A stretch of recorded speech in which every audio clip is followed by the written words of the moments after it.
தந்தி தொலைக்காட்சி நேயர்களுக்கு வணக்கம். நல்லதை சொல்வோம், நல்லதை செய்வோம், நல்லதே நடக்கும். இன்று 25/7/2026 சனிக்கிழமை. அனுஷம் நட்சத்திரம் இன்றைக்கு காலை 7:27 வரை, பிறகு கேட்டை. இன்றைக்கு சர்வ ஏகாதசி.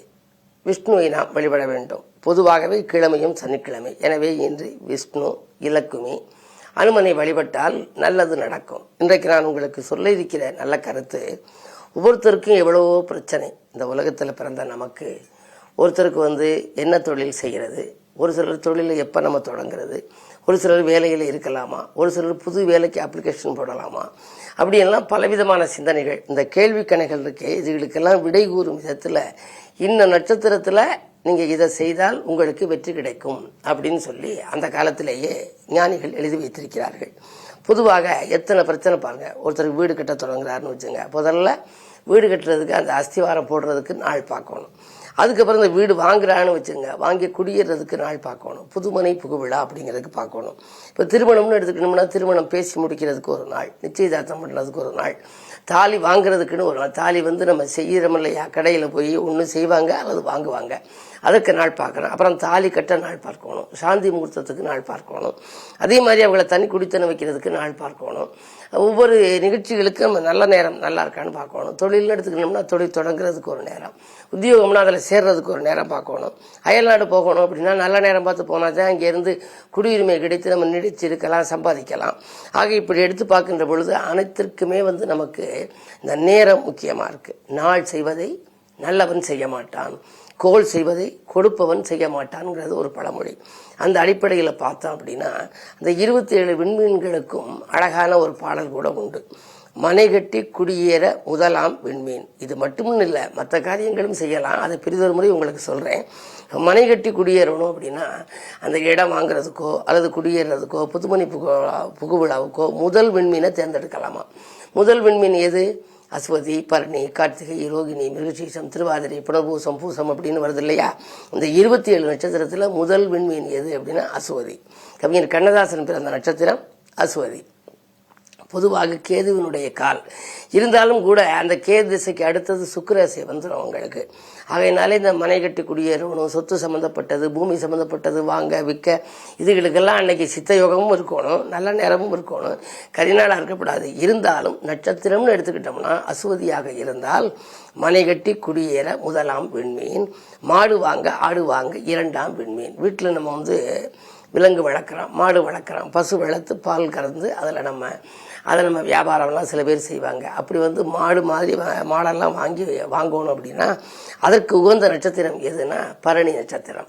அது சுக்கிரனுக்குடைய கால். எனவே இந்த கறவை மாடுகள் வாங்க, அதே மாதிரி வேறு நம்ம வீட்டில் வாங்கக்கூடிய ஆடு வச்சு வைக்கலாம். அதே மாதிரி விலங்கு வளர்ப்பு மட்டுமல்ல, மற்ற துறைகளுக்கும் இந்த பரணி நட்சத்திரம் ஒத்து வரும். அதை பற்றி உங்களுக்கு பெரிதொரு முறை நான் சொல்கிறேன். கடன் தீர மூன்று ஆகும். மூன்றாவது நட்சத்திரம் என்ன அப்படின்னா கார்த்திகை நட்சத்திரம் பார்த்து கடனை கொடுத்துட்டீங்கன்னா மறுபடியும் கடன் வாங்குற வாய்ப்பே வராதான். ஒரு சிலருக்கு பாருங்க, தொடர்ந்து தலைநோயா கடன் இருக்கு சார். முதல்ல கடன் வாங்கினா அதை அடைச்சான், திரும்ப வாங்கினேன், திரும்ப கடன், இப்படி கடனாவே இருப்பாரு. ஒரு கடன் அடைக்க மற்றொரு கடன் வாங்கும் சூழல் ஒரு சிலருக்கு உண்டுன்னு நான் தினத்தந்தியில் குறிப்பிடுறது வழக்கம்.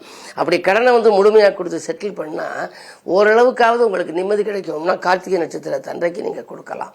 கதிர் இருக்கிறதுக்கும் கார்த்திகை நட்சத்திரம் ஒத்து வரும். இதுபோல மற்ற விண்மீன்களுக்கும் என்ன செய்யலாம் என்பதை பற்றி உங்களுக்கு தொடர்ந்து இந்த தந்தி தொலைக்காட்சிகளை சொல்வேன் என்று சொல்லி இன்றைய ராசி பலன்களை இப்பொழுது உங்களுக்கு வழங்கப் போகின்றேன்.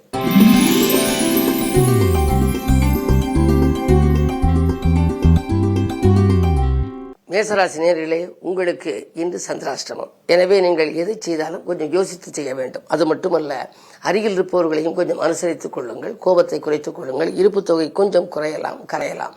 இருந்தாலும் கூட 2 செவ்வாய் இருப்பதால் தேவைக்கேற்ற பணம் உங்களுக்கு வரும். இன்று சனிக்கிழமை என்பதனாலே ஆஞ்சநேயரை வழிபட்டால் நல்லது நடக்கும்.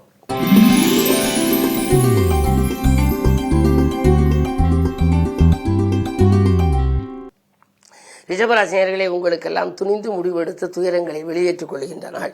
தொட்ட காரியங்களெல்லாம் உங்களுக்கு வெற்றி கிடைக்கும். தனாதிபதி தனஸ்தானத்தில் இருக்கின்ற பொழுது பணப்புழக்கம் நன்றாக இருக்கும், குடும்ப முன்னேற்றம் கூடும், கொடுக்கல் வாங்கல்கள் திருப்தி தரும், இடம் வாங்குவது பூமி வாங்குவது பற்றி எல்லாம் சிந்திப்பீர்கள்.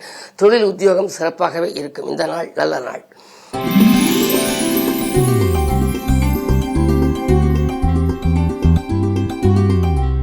மிதுன ராசினியர்களே, உங்களுக்கெல்லாம் இந்த ராசிநாதன் ராசியிலேயே இருக்கின்றார். மறைந்து கிடக்கும் திறமை வெளிப்படுகின்ற நாள். மகிழ்ச்சியான தகவல்கள் இல்லம் தேடி வரும். சொத்துக்களால் உங்களுக்கு லாபங்கள் உண்டு. சொந்தங்களாலும் நன்மைகள் கிடைக்கலாம். வரன்கள் வாயில் தேடி வரும். வழிபாட்டிலும் அதிக கவனம் செலுத்துவீர்கள். குறிப்பாக இன்று சனிக்கிழமை என்பதனாலே இன்றைக்கு அனுமனை வழங்குவது நல்லது.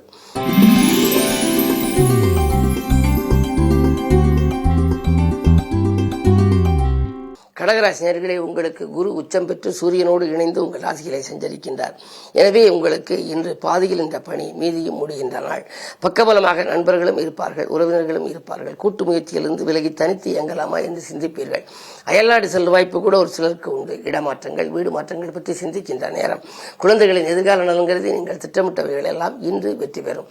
இன்றைக்கு ஆஞ்சநேயர் வழிபாடு அல்லல் தீர்க்கும்.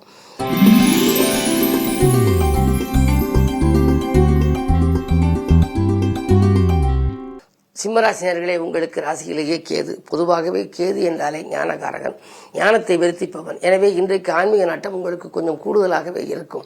அதிலும் அஷ்டமத்து சனி, அது வலிமை இழந்திருந்தாலும் கூட என்ன இருந்தாலும் விரயங்கள் கொஞ்சம் கூடுதலாக இருக்கும். விழிப்புணர்ச்சி தேவை. இருந்தாலும் வருமான பற்றாக்குறை ஏற்படாது. வரவேண்டிய இடத்திலிருந்து உங்களுக்கு வரலாம். அதே நேரம் உங்களுக்கு கசந்த காலங்கள் எல்லாம் வசந்த காலங்களாக மாற நண்பர்கள் வழிவகுத்துக் கொடுப்பார்கள். கடமையில் கொஞ்சம் கண்ணும் கருத்துமாக இருப்பது நல்லது. 12ஆம் இடத்திலே குரு இருப்பதனாலே பயணங்கள் பலந்தரும் விதம் அமையும். தூரதேச பயணங்கள் கூட ஒரு சிலருக்கு வருவதற்கான அறிகுறிகள் தென்படுகின்றன.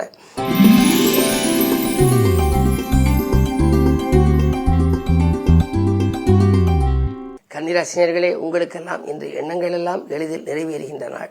எடுத்த காரியத்தை எளிதில் செய்து முடித்து வெற்றி காண்பீர்கள். உத்தியோகத்துறை சக பணியாளர்களின் ஆதரவு திருப்தி தரும். அனுபவமிக்கவர்களின் ஆலோசனை அப்போதைக்கப்போது கை கொடுக்கும். 7ஆம் இடத்திலே சனி இருப்பதால் ஆரோக்கியத்தில் சிறு சிறு தொல்லைகள் வரலாம்.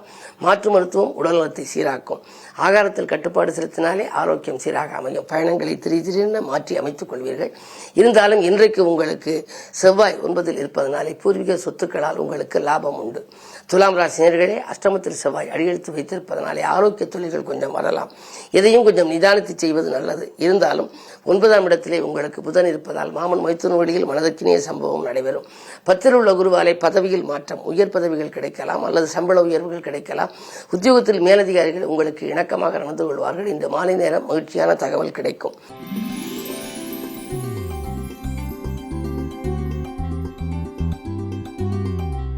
துலாம் ராசினியர்களே, அஷ்டமத்தில் செவ்வாய் அடியெடுத்து வைத்திருப்பதனாலே ஆரோக்கிய தொல்லைகள் கொஞ்சம் வரலாம். எதையும் கொஞ்சம் நிதானித்து செய்வது நல்லது. இருந்தாலும் 9ஆம் இடத்திலே உங்களுக்கு புதன் இருப்பதால் மாமன் மைத்துன வழியில் மனதிற்கினிய சம்பவம் நடைபெறும். 10இல் உள்ள குருவாலை பதவியில் மாற்றம், உயர் பதவிகள் கிடைக்கலாம் அல்லது சம்பள உயர்வுகள் கிடைக்கலாம். உத்தியோகத்தில் மேலதிகாரிகள் உங்களுக்கு இணக்கமாக நடந்து கொள்வார்கள். இந்த மாலை நேரம் மகிழ்ச்சியான தகவல் கிடைக்கும்.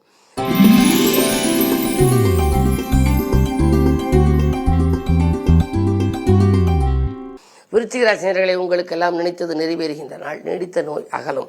நீங்கள் எந்த நேரத்தில் செய்ய நினைத்தாலும் இன்று செய்ய இயலும். செல்வாக்கு மேலோங்கும். அதிகார அந்தஸ்து கூட ஒரு சிலருக்கு வாய்க்கலாம். செவ்வாய் பார்வை இருப்பதனாலே தைரியமும் தன்னம்பிக்கையும் அதிகரித்து எந்த காரியத்தையும் துணிந்து செய்து விடுவீர்கள். துணிந்து செய்வதன் மூலமாக வெற்றியும் பெறுவீர்கள். உங்களுடைய ராசிக்கு 4ஆம் இடத்திலே ராகு இருப்பதனாலே இடம் வாங்குவது, பூமி வாங்குவது, கட்டி வெட்டி பழுது பார்ப்பது போன்றவற்றையெல்லாம் நீங்கள் ஈடுபாடு செலுத்துவீர்கள். இன்றைக்கு வழிபாடும் உங்களுக்கு வளர்ச்சி தரும். குறிப்பாக அனுமன் வழிபாடு ஆனந்தம் வழங்கும்.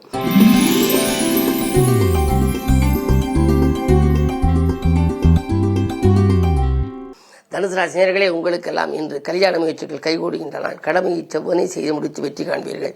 குருவின் பார்வை 2இல் பெறுவதனாலே குடும்பத்தில் குதூகலம் கூடும். அதே நேரத்தில் உங்களுக்கு வருங்கால நலன்கிறதையும் நீங்கள் புது முயற்சிகள் எடுப்பீர்கள். இங்கு இருப்போமா அல்லது வேறு வேலைக்கு செல்லலாமா, தொழில் மாற்றம் செய்யலாமா, தொழிலில் பணியாளர்களை மாற்றலாமா என்றெல்லாம் சிந்திப்பீர்கள். எல்லாவற்றிற்கும் நல்ல முடிவு கிடைக்கின்ற நாளாக இந்த நாள் அமைகின்றது.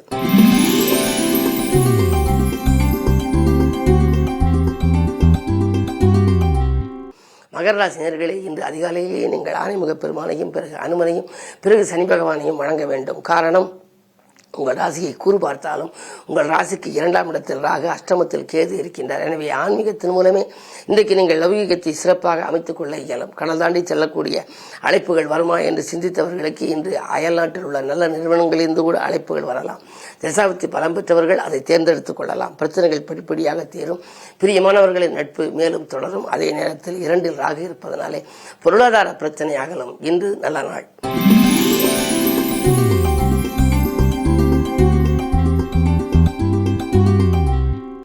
கும்பராசினியர்களே, உங்களுக்கெல்லாம் இன்று ஜென்மத்தில் ராகுவை போல கொடுப்பானும் இல்லை என்பார்கள். எனவே நினைத்தது நிறைவேறும். நேசித்தவர்கள் நிகழ்கால தேவையை பூர்த்தி செய்வார்கள். தொழில் வளர்ச்சி கருதி நீங்கள் எடுத்த புது முயற்சியிலே உங்களுக்கு வெற்றி கிடைக்கலாம். உத்தியோகத்திலே உங்கள் கருத்துக்களுக்கு மேலதிகாரிகள் செவி சாய்ப்பார்கள். சுக்கிரன் ஏழில் இருப்பதனாலே ஆடை ஆபரண சேர்க்கை, வீட்டுக்கு தேவையான விலையுயர்ந்த பொருட்கள் வாங்குவது பற்றியும் சிந்திப்பீர்கள்.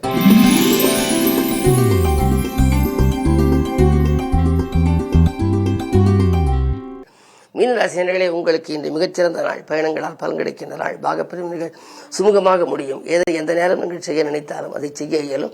நீங்கள் தேர்ந்தெடுத்த களம் எதுவாக இருந்தாலும் அதில் வெற்றி கிட்டும். வியாபார போட்டிகள் அகலும். பாதியில் இந்த பணி மீதியும் தொடர்கின்ற நாள். பஞ்சமஸ்தானத்தில் இருக்கும் குருவால் நெஞ்சமகிழும் சம்பவம் நிறைய இல்லத்திலே நடைபெறப் போகிறது. குறிப்பாக பிள்ளைகளின் கல்யாண கனவுகளை கூட நனவாக்குவீர்கள். அவர்களுடைய படிப்பு சம்பந்தமாகவோ அல்லது குழந்தைகளின் முன்னேற்றம் கருதி நீங்கள் எடுத்த முயற்சிகள் யாவிலும் வெற்றி கிடைக்கும். இந்த நாள் நல்ல நாள். மேலும் விவரங்கள் அறிய தினத்தந்தி படியுங்கள்.